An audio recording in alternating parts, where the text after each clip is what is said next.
Fairness for dogs and community safety. We would like to begin by thanking the chair and the committee staff for their hard work. We will be accepting the committee's proposed amendments. I'm presenting AB 793 because it promotes both public safety and fairness for family pets accused of being dangerous. This bill was born out of a case that happened just last year in Mr. Schultz's district. Conan, a pit bull Labrador mix, was a beloved family dog who was initially ordered to be euthanized by the city of Burbank after a single provoked incident. Conan's family was able to raise enough money to appeal and ultimately revert the decision, but this is not the case for every family.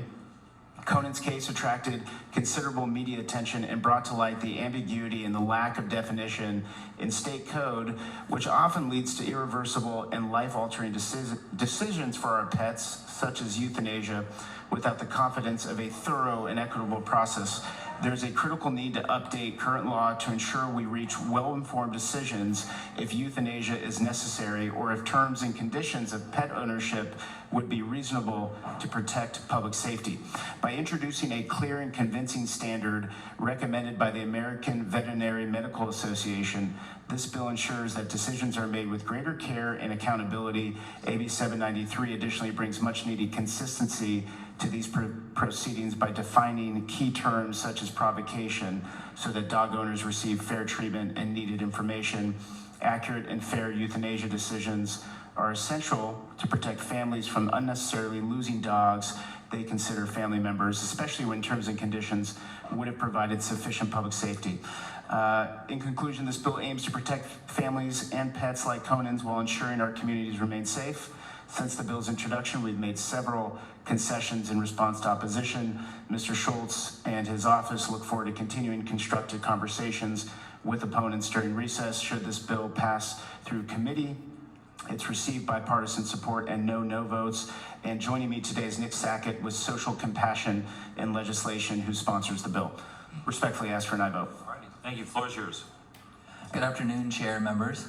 Thank you for the opportunity to speak in favor of AB 793, legislation that centers due process, clarity, and compassion in how California handles cases involving potentially vicious dogs. By strengthening the evidentiary standard, which numerous other states and the AVMA endorse, recognize it as a balance of public safety and fairness, as well as defining provocation and requiring written factual findings, we can ensure that only dogs proven to pose an irremediable threat are destroyed, while safeguarding those that can be rehabilitated or safely managed at home. Serious public safety hazards are not overlooked. We simply ask that officials meet a higher legal threshold before taking life-ending action. The clarity and consistency this bill provides benefits all stakeholders, including agencies tasked with protecting communities. Currently, individual cities and counties have widely varying procedures, definitions, and standards, sometimes relying on untrained hearing officers. AB 793 ensures every California family receives the same procedural safeguards wherever they live. AB 793 honors both public safety, supports responsible dog ownership, and respects the lives of animals who are more than property. They are beloved family members. I respectfully ask for your aye vote on 793 to bring fairness, clarity, and compassion to our state's dangerous dog framework. Thank you. Thank you very much. Others in support of file item number 16, AB 793, please approach. Seeing no one approaching the microphone, no one approaching the table. If you're opposed to AB 793, please approach. The floor is yours.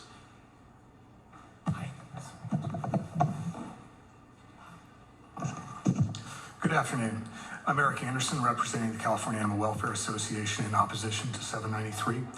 I'm also a veterinarian. I'm the Animal Services Manager and Chief Animal Control Officer for the County of San Luis Obispo.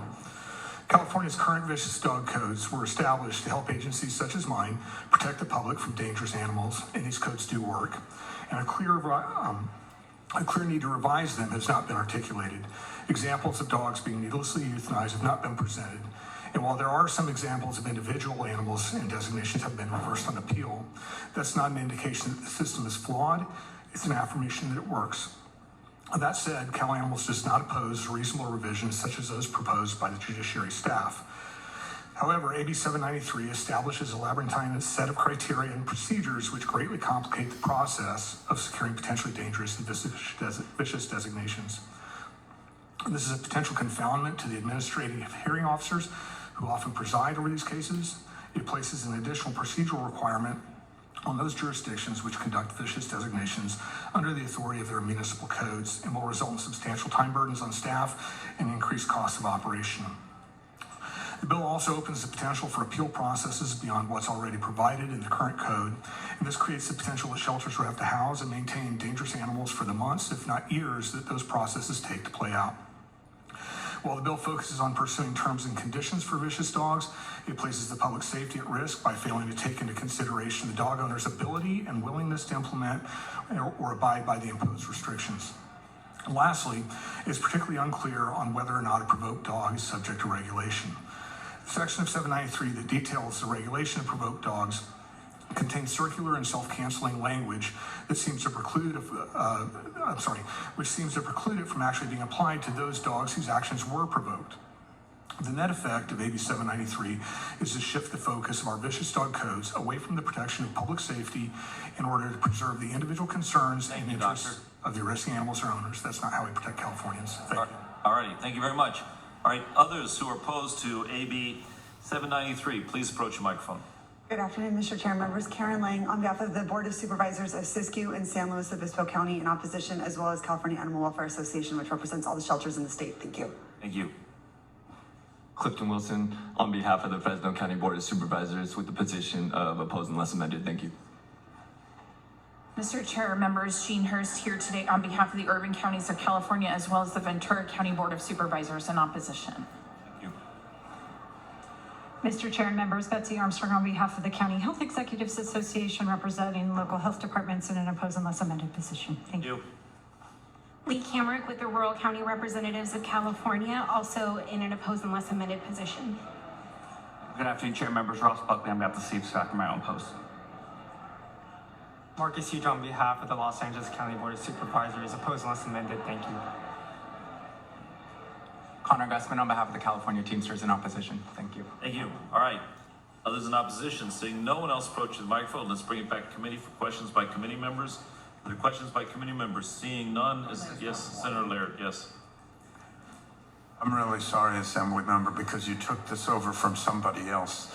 And I was going to ask the question from the letter that was repeated in the opposition about the fact that this moves the dog statute away from the preservation of public safety and puts the emphasis on preservation of the interests of the aggressing animal and its owner. Could you or your witness speak to that, like whether you believe that's true and why you believe it's necessary? Yeah, sir. So right now, in current California law, it says that if a dog was provoked, that dog cannot be regulated in any way, shape, or form. Not put down, nor given terms and conditions. So what this bill is trying to do is to give a framework where if there is an instance where a dog was provoked in some way, for instance, its tail was stepped on, in which case you would expect that a normal dog may react and bite somebody. Well, right now, that can't be considered by a hearing officer if they feel that the dog is actually going to pose a threat to public safety. They have to ignore that fact if they want to regulate that dog. This bill puts definition around provoked so that the hearing officer can consider the facts of the case more truthfully, as well as put some written factual findings behind it so that if the case is appealed, the appellate judge has a record of what happened and why the hearing officer made that choice to regulate the animal. So I would disagree that it shifts the focus to preservation of the dog, but rather shifts the focus to fairness so that if the hearing officer decides to put the dog down. Thank you. Yeah. And I hate to belabor this, Would you make a comment in response? Yeah, thank you. If in fact that was the only point, then I think we would be in support of it. If it made the bill stronger or the code stronger regarding regulation of the dogs. To the point of the findings of fact, assisting in the appeal process, I should point out that the code actually directs the appeal be done as a trial de novo. So whatever transpired in the previous trial doesn't apply in that situation. All the information, all the material is heard fresh and clean and a new decision made. With regards to the vicious designation issue, the language around that is so murky, it's hard to understand, and it's not entirely clear exactly how this does apply to dogs which may have been provoked.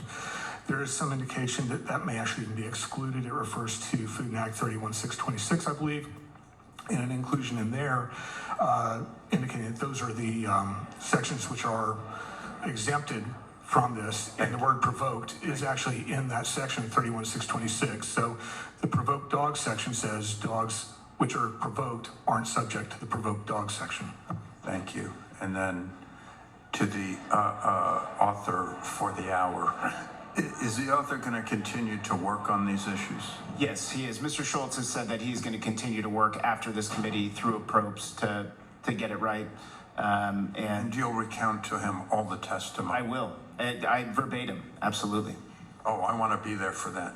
Okay, thank you very much. Thank you. All right, thank you. Questions, other questions or comments? Is there a motion? I would move the bill. Senator Laird moves the bill. All right. Would you like to close? Respectfully ask for an aye vote on behalf of Mr. Schultz. Thank you. Thank you very much. Committee Assistant Porter, please call the roll. This is file item 16, AB 793. The motion is due pass as amended to Senate Appropriations. Umberg? Aye.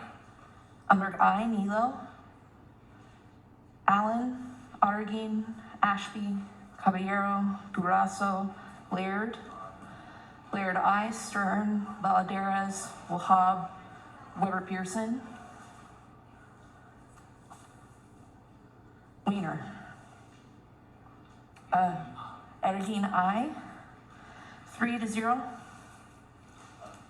3-0. We'll put that on call. Assemblymember Harabedian, I have